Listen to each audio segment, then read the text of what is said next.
Hey folks, this is Kalani. Patch 11.17 is shaping up to be a pretty huge patch. We have new story content, new ways to experience important lore moments with some big lore reveals thrown in for good measure, special overcharged delves offer new challenges and a crazy powerful piece of gear to collect and upgrade, the combat assistant will help you master your rotation, there are new achievements to earn, so many events are returning, and every class will get a new healing spell. So let's go over all of the new features coming in 11.17 and what we know so far. Now before we jump in, be sure to hit up that like button and subscribe so you never miss another video.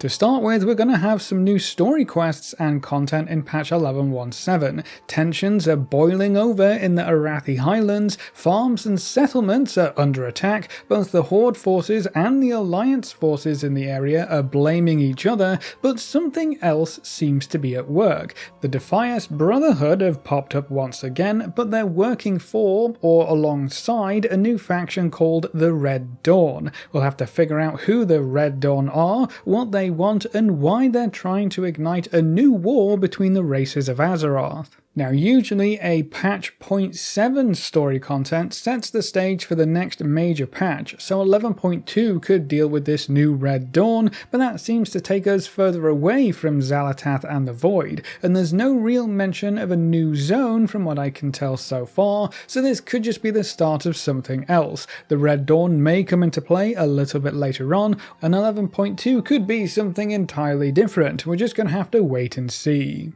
While we're on the topic of story content, another new feature coming in 11.17 is called Lorewalking. You can visit Lorewalker Cho to experience key lore moments from the past. With the patch launch, we'll have access to 3 stories. One deals with Xal'atath, how they went from being a trapped void entity in the Shadow Priest Legion artifact weapon to the monster that has been haunting us all throughout the War Within. There's also a new segment which deals with Xal'atath's past revolt against the old gods back in the days of the Black Empire, which we have never seen before, so this isn't just going over old lore, there are also new tidbits thrown in here as well. The second story deals with the Ethereals, who they are, where they came from, and what their goals may be. We also take a quick look at the Brokers from Shadowlands, and just as with the Xal'atath story, there is something new here. We get to learn about the connections between the Ethereals and the Brokers, and why they seem to be so similar. The Ethereals will become more important to the story as they have already lost one world to the Void, so they may be the key in helping us avoid the same fate. And then the third story is all about Arthas, which seems to be more of a member-berry edition when compared to the other two, so you get to relive how Arthas went from a promising paladin and prince of the kingdom to the nefarious Lich King, and of course we get to experience his fall at the end of Wrath. You don't have to clear through each story all in one sitting, you can hop out whenever you need to and continue that story where you left off any time. You can also do these lore-walking stories at any point above level 10, so you can get some experience on low-level characters while learning about the past. Each story section has a new toy as a reward for its completion. The Xal'atath toy will whisper to you, the Ethereal toy turns you into one of the Karash Ethereals when used, and then the Arthas toy turns you into a ghostly visage of Arthas. So there's some pretty cool toys to pick up here as well. Now what's really cool about this new feature is that it has so much room for expansion. Whenever a storyline becomes relevant or important, the dev team can just package the key moments of that story together and create a new lore-walking experience to get everyone caught up. It works as a fantastic refresher. A lot of these moments happened over several years worth of expansions after all, and it's a great way to experience the lore if you're new to the game.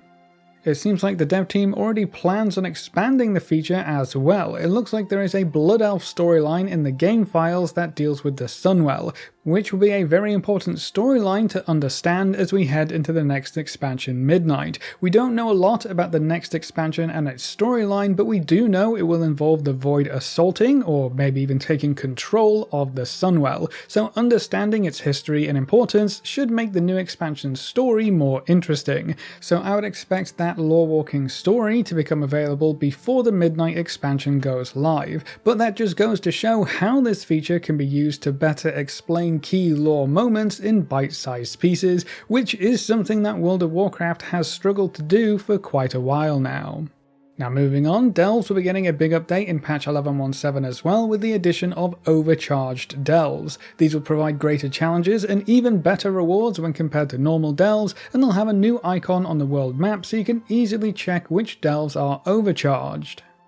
Throughout an overcharged delve, you're going to find these shock traps, so you want to avoid those for the most part, and you'll also find new Titan-themed monsters and rares to kill. All of these new monsters will drop some Titan disc shards, which you'll be using to fuel a new trait tree. There are 10 traits total in this tree, and some of them have multiple points, so you can keep putting points in to become even more powerful. Some of them will provide extra effects while you're in combat, like dealing a bunch of damage and stunning enemies, or dealing AoE damage whenever you get hit, but there are also effects that tie into the special shock traps on the ground. Not only can you negate most of the negative effects from those traps, but you can actually turn them into buffs and boons. So as you unlock more traits in this tree, overcharged delves are actually going to become much easier, and you'll be able to charge through them, slaughtering everything in your path. So if you haven't been able to clear up to tier 11 delves so far in the season, the new overcharged delve trait tree should give you the extra boost you need to fully clear delves on every difficulty.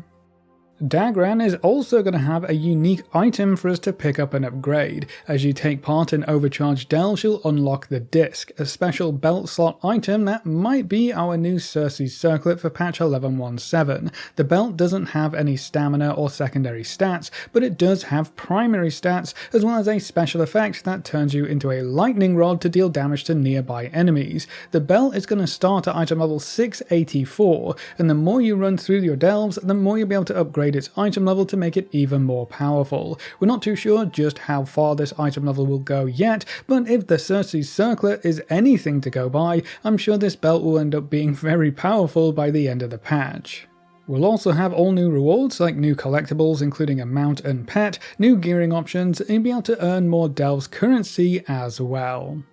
Another huge update coming through with patch 11.1.7 is the addition of the Combat Assistant highlight option. You can turn this on in the advanced options menu, and if you've used a rotation assist add-on like Hakili before, this is going to look very similar. After you turn this on, your action bars will start highlighting the next button that you should push in your rotation. So if you just follow along with the green highlights, you'll probably do a good chunk of damage for your current class and spec. The rotation assistant also takes your talents into account, and it's smart enough to swap between single target and AoE rotations depending on how many monsters that you're fighting. This could be a good way to learn your rotation if you haven't spent too much time reading class guides on websites like Wowhead, or if you're picking up a new class or spec for the first time.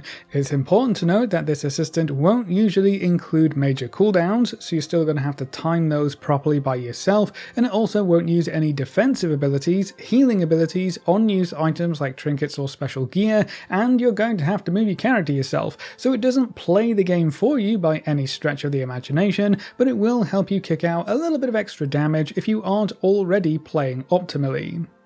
With the rotation assistant enabled, you can also find a new button at the top right of your spellbook called Single Button Assistant. You can drag this button down onto your bars like any other spell, and you can press this one button repeatedly to cycle through your suggested rotation. So if you don't want to learn the rotation manually, or if you have difficulty keeping up with a rotation for whatever reason, you can use this button to play your core rotation for you. There is a global cooldown penalty for using this button, so your overall combat flow is going to be much slower, and manually executing an optimal rotation will always yield much higher damage numbers. But this is a very nice accessibility option, and it should make playing new alts or characters much easier in general. It also makes playing with a controller a complete breeze, which can be fun for a chill night of gaming while doing things like legacy content for transmog or open world content like questing.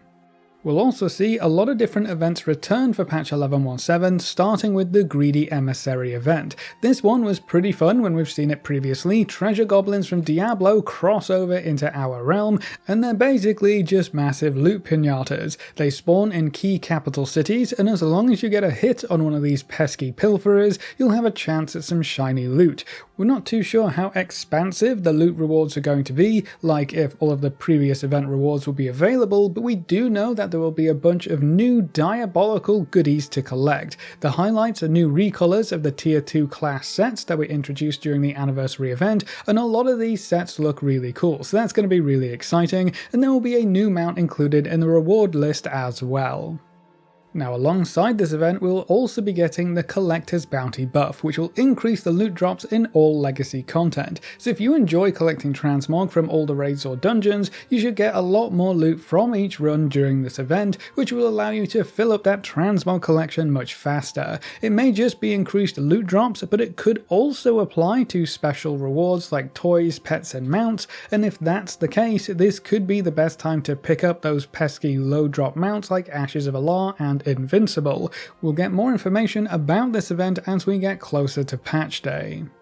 We're also going to see the return of the Turbulent Timeways event. This will basically just be back-to-back timewalking events for 6 weeks, rotating through the various expansions. That makes it a great time to farm time-warped badges or to buy up anything you want from the timewalking expansion vendors. The constant weekly events also make it a good time to gear up. On the PTR, the weekly box rewards champion gear right now, but during this event it's usually bumped up to heroic gear. We'll have to wait and see if that's the case for this event, but you'll have 6 weekly boxes of loot to pick up, so that could net you some decent gear upgrades. Timewalking has always been a great time to level your alts as well, so if there are any alts you still haven't gotten around to yet, the Turbulent Timeways event should be a good opportunity for leveling those up. Taking part in the Turbulent Timeways event will also earn you the Chrono Corsair mount, which is the infinite pirate dragon model that everyone wanted to get their hands on when we first saw this chap as a dungeon boss, so we'll finally be able to ride around on a pirate dragon. As part of this event, we're also going to see the addition of Battle for Azeroth Timewalking, so we'll be venturing through some new older dungeons, collecting more Time Dwarf badges, and there's a new vendor with a bunch of goodies to pick up. That vendor is going to have a few mounts, including the Timely Buzzbee mount, so if you didn't pick that up during the last Turbulent Timeways event, I guess that's going to be available as well. There are new toys and pets to pick up, a whole bunch of transmog options including armor ensembles and various weapon recolors, and you'll also be able to buy reputation tokens for the Battle for Azeroth factions and reputations. So if you want to quickly earn rep for achievements or other rewards, the Timewalking vendor will make that much easier as well. There are some other special rewards coming to Timewalking too. These Time Lost cosmetics are special lore-related items used by powerful characters, like the Time Lost Worldbreaker, which was supposed to belong to Deathwing, so you can pick up that fiery hammer and swing it around to your heart's content. The time-lost Sight of the Shadow Moon looks like Ner'zhul's staff from Warlords of Draenor, so that's a very cool piece to pick up. The time-lost Wolfbite Legacy of Garad is the axe used by Gunnar in Warlords of Draenor, so if you want a real Frostwolf axe for your Orc characters, this will be a great item to unlock. There's the time-lost Dreadbow of the Banshee, which is the bow that Sylvanas used for most of the time between Legion and Shadowlands, and then the time-lost Tempest Caller is the only non-weapon item on the list so far, and this one actually ties into the Lorewalking feature, as it's one of the items you need to collect in the Xal'atath storyline. It's a pretty cool looking helm piece too. Each of these items will probably be sold by the Timewalking vendor during the expansion event that best fits the item, so the Deathwing mace will probably be available during Cataclysm Timewalking, and so on. It's pretty interesting to see these unique transmogs become available to players, and we could see a lot of other items make their way into player hands if this time lost option is expanded further. Now, the Turbulent Timeways event might also have accidentally revealed the release date for patch 11.17. We've seen the Turbulent Timeways event quite a few times in the past, and it usually starts up the week the patch launches or the week after the patch launches. On the PTR, the Turbulent Timeways event is scheduled to start on June 17th, which means if these dates are accurate, which they have been for the last few patches, patch 11.17 could go live as early as June 17th or the week before on June 10th, so we probably don't have too much longer to wait for all of this content to come our way. Now, something else that's new in patch 11.17 is a brand new spell that every class and race will have access to. The spell is called Recuperate, and its purpose is pretty obvious. Recuperate can only be used out of combat, and it will restore 150% of your max health over 30 seconds. It's got a fun little animation. You plop down a campfire, cook some food, and chill out with your little snack. It also doesn't seem to have a cooldown, so you can use this as often as you want. This ability gives you a reliable out-of-combat heal that every class will have access to, so you don't have to worry about carrying food around or if that food is actually going to regen your health at a decent pace. So if you're low health in between dungeon pulls or delve pulls, or just while you're out in the world questing and you don't have any other heals to top you off quickly, Recuperate is going to help out a lot. Then we're also going to see the addition of a new meta achievement for the Legion expansion called Ashes to Ashes. Just like every other large meta achievement, it's going to ask you to take part in all kinds of content stretching across every patch from the Legion expansion, including clearing through raids, farming reputations, and completing zone meta achievements. All of this content is already available and in the game, so if you wanted to, you could start working on this stuff before the patch goes live. It just depends on how busy you are in game, I guess. The achievement will reward the Rites of the Fell Soul mount, which hopefully looks really cool, but it doesn't have a model on the PTR just yet for us to preview, so maybe they'll be keeping this one as a bit of a surprise. We'll have to wait and see. But that's all of the new features coming in patch 11.17, so that's it for this video. What do you think of the patch from what you've seen so far, and what are you most excited for? The Overcharged Delves update, the new Lorewalking feature, or maybe the Rotation Assistant?